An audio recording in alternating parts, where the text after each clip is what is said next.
तारीख का मैंने एक पस मंजर ये बताने की कोशिश की कि नासबियत और फिर नासबियत के बाद खारजियत और फिर खारजियत से आदमी बहुत आगे बढ़ता है तो फिर यजीदियत में दाखिल होता है। खारजियों ने कम से कम अली को शहीद किया, इमाम हसन को नहीं कत्ल किया, इमाम हुसैन के कत्ल के दर पे नहीं हुए। लेकिन जब यजीदियत किसी पर सवार हो जाए तो फिर 6 माह के बच्चों का भी लिहाज नहीं करता कोई। 3 दिन के भूखे प्यासे फिर छोटे छोटे नन्हे बच्चों का भी ख्याल नहीं रखा जाता। खारजियों के खिलाफ अली ने जंगें की है, मगर यह फिरका पूरी तरह खत्म नहीं हुआ। यजीदियत को खत्म करने के लिए मुख्तार सफ़ी खड़ा हुआ। मैं तारीख की गहराई में नहीं जा रहा क्योंकि करबला के वाकयात में आप सब ये सुनते हैं, लेकिन आप क्या समझते हैं कि मुख्तार सफ़ी ने सारे यजीदियों को खत्म कर दिया था? नहीं, बहुत सारे यजीदी भागे, फरार हो गए, जान बचा के जिस तरफ जा सकते थे, जान बचाने के लिए जहां भाग सकते थे भागे, जितने हत्थे चढ़े मारे गए, जो बच गए बच गए, नस्लें चली।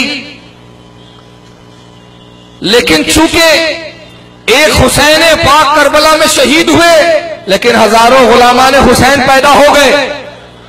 एक जम्मे गफीर है जो आज यजीद का नाम नहीं लेता लेकिन जिक्र हुसैन कर रहा है। उन्होंने देखा कि ऐसे माहौल में कि जो वक्त के इमाम है वो हुसैन के गुलाम है, हर वक्त का इमाम हुसैन के गुलामी का इकरार कर रहा है और यजीद के खिलाफ बोल रहा है। उस वक्त ज़बानें खामोश रही, मगर जब एक मौका ही आया कि उनकी तादाद बढ़ी, उन्होंने देखा कि अब एक माहौल बन रहा है, कुछ लोग हमारे इल्म के कदरगाह हो गए हैं, हमें आलिम समझने लगे हैं, मुफ्ती और इमाम समझने लगे, हमें अल्लामा समझने लगे। नतीजा ये हुआ कि अब उन्होंने अपनी खारजियत को भी जाहिर किया, नाज़ियत को भी जाहिर किया और अपनी यजीदियत को भी जाहिर किया। खारजियत जो खत्म हुई थी उसको दोबारा अगर किसी ने उठाया, दोबारा किसी ने जिंदा किया तो 661 हिजरी में पैदा होने वाला अब्दुल हलीम इब्न तैमिया, इसने एक मुकम्मल किताब लिखी जिसका नाम है मिनहाजुस सुन्ना। और उस मिनहाजुस सुन्ना में इसने अहले बैत की ऐसी ऐसी तौहीन की कि आप पढ़ेंगे तो अक्ल हैरान रह जाएंगे। दर हकीकत इसने एक शिया के रद्द में किताब लिखी। उस जमाने के एक शिया ने जो बहुत बड़ा मुज्तहिद माना जाता था शिया फिरके का, उसने फजाइल अहले बैत पर एक किताब लिखी और इब्न तैमिया की खारजियत ने उसको उभारा कि उस किताब का रद्द करे। मिनहाजुस सुन्ना नाम से उसने किताब लिखी और उसमें नऊज़ बिल्लाह मिन ज़ालिक इमाम हुसैन की तौहीन की, इमाम हसन की तौहीन की, हजरत इमाम जाफर, हजरत अली, अहले बैत के जितनी मशहूर शख्सियात है सबके खिलाफ कुछ ना कुछ जरूर कहा। यहां तक कि सफा नंबर उसका 436 है। ये मिनहाजुस सुन्ना किताब मेरे पास मौजूद है और ये हिंदुस्तान में मकतबा फ़हीम मऊनाथ भंजन से किताब छपी, जो यूपी का इलाका है मऊ। 436 सफे पर इब्न तैमिया अपनी भड़ास निकालते हुए यहां तक कहता है, नऊज़ बिल्लाह मिन ज़ालिक, कहता है कि कुरान अजीम में सूरह शूरा आयत नंबर 23 जिसमें अल्लाह अहले बैत का मकाम बता रहा है और मकाम ये बताता है कि अल्लाह इरशाद फरमाता है, कुल ला असअलुकुम अलैहि अजरन इल्लल मवद्दता फिल कुर्बा। ऐ मेरे हबीब आप फरमा दीजिए ईमान वालों से, अपने चाहने और मानने वालों से कह दीजिए कि ऐ लोगों, मैंने जो तुम पर तबलीग की उसके एवज में कुछ उजरत नहीं मांगता, जो दीन पहुंचाया उस पर कोई मुआवजा नहीं तलब करता। तुम जहन्नम की तरफ जा रहे थे, मैंने जहन्नम से मोड़कर तुम्हें जन्नत की तरफ गामजान किया, उस पर मैं कोई तुमसे उज्र नहीं तलब करता, अज्र नहीं मांगता। मैंने जो एहसान किया उससे कोई तुम पर मैं मुआवजा नहीं लेता, मगर यह जरूर चाहता हूं कि तुम मेरे अहले बैत से मोहब्बत करो, मेरे कुरावतदारों से मोहब्बत करो। कि कुरान की सूरह शूरा आयत 23 में मौजूद है।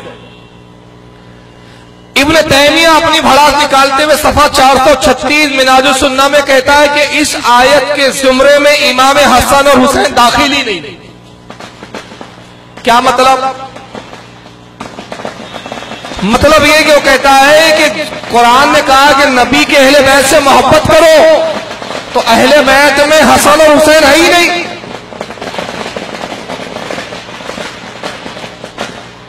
क्यों नहीं है?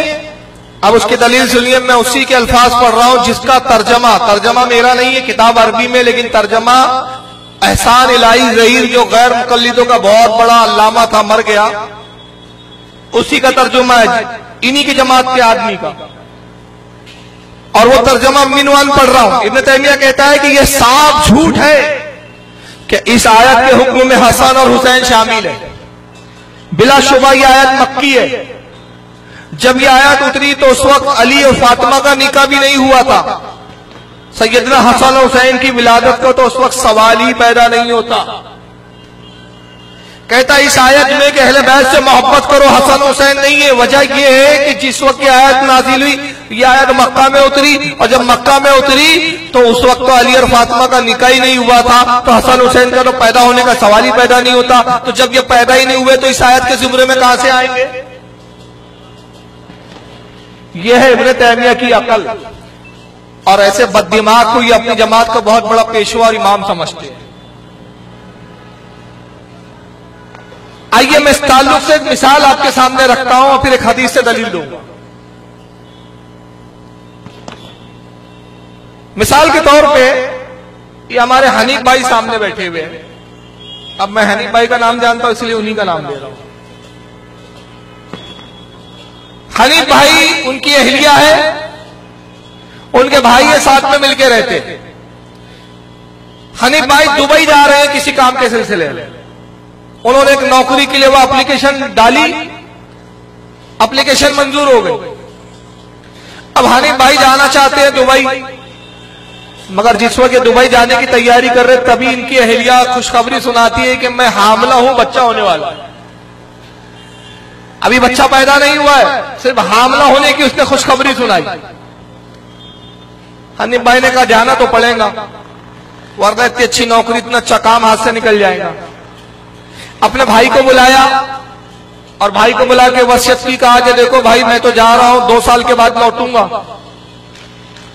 तुम वालिद साहब का ख्याल रखना। वालिद साहब घर वाले, ये अहले बैत है, अहल कहते हैं वाले और बैत यानी घर वाले, ये घर वाले, वालिद का ख्याल रखना। देखो अम्मी का भी ख्याल रखना, अपनी भाभी का भी ख्याल रखना, और ये जो मेरे 2 बच्चे पहले से इनका भी ख्याल रखना, बच्चों का ख्याल रखना, भाभी का ख्याल रखना, माँ बाप का ख्याल रखना। पैसों की जरूरत हो मुझसे कहना, मैं मनी ऑर्डर से, डीडी से, जिस तरह से भी है बैंक के थ्रू भेज दूंगा। ये वसीयत की भाई को और चले गए। इनके जाने के तकरीबन 8 साढ़े 8 महीने के बाद, 9 महीने के बाद बच्चा पैदा। अब भाई क्या करते हैं?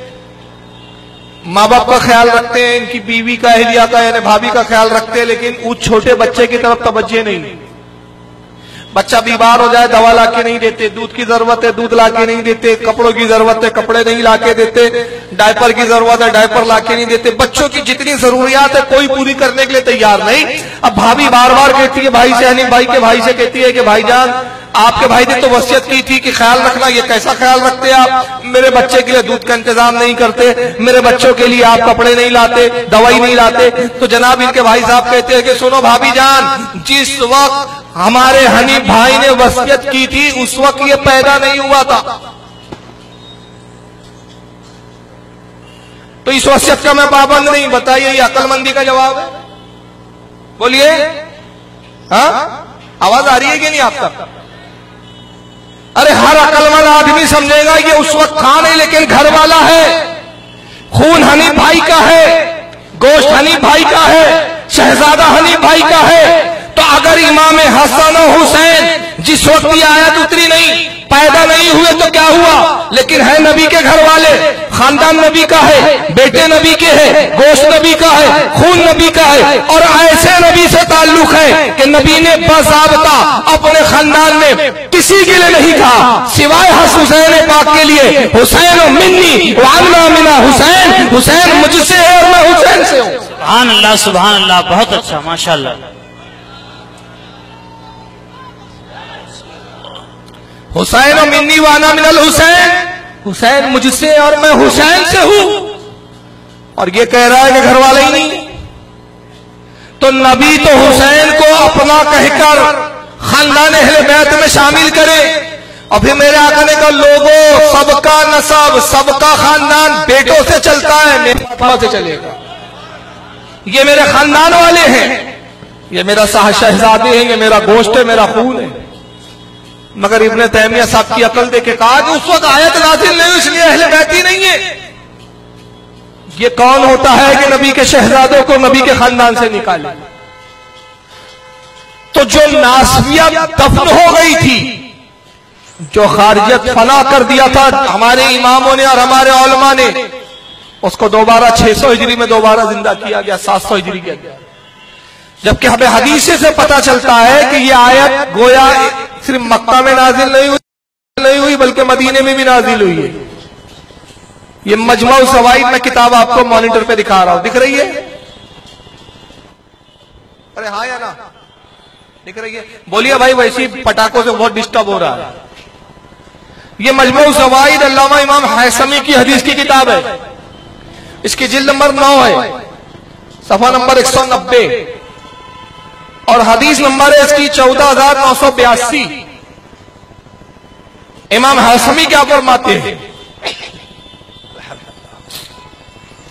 कहते वानी इब्ने अब्बास काला लम्मा नज़लत कुल ला असलुकुम अलैहि अजरन इल्ला अल मवद्दता फिल कुर्बा। हज़रत अब्दुल्लाह इब्ने अब्बास से रिवायत है, ये भी रसूल के खानदान वाले हैं, अहले बैत से, नबी के चचाजाद भाई हज़रत अब्बास के साहबजादे।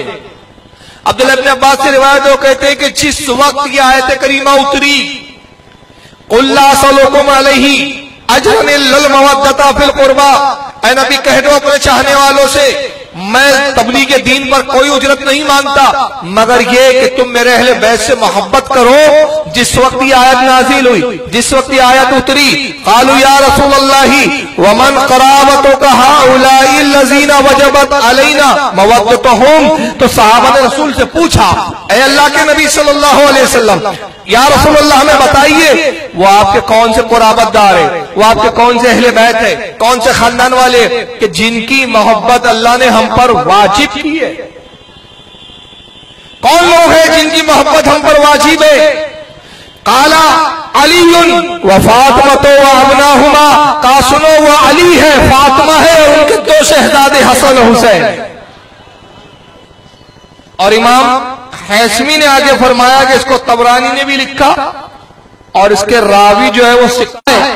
एक जमात ने इसको ज़ईफ कहा, लेकिन हालांकि हकीकत यह है कि इसके रावी जितने हैं सब सिक्का है। तो कहने का मतलब यह है कि हदीस भी हमें बता रही है कि इमाम हसन और हुसैन भी अहले बैत में है, अली भी अहले बैत में, फातिमा भी अहले बैत में। और ये कहते हैं कि नहीं साहब ये अहले बैत में नहीं है,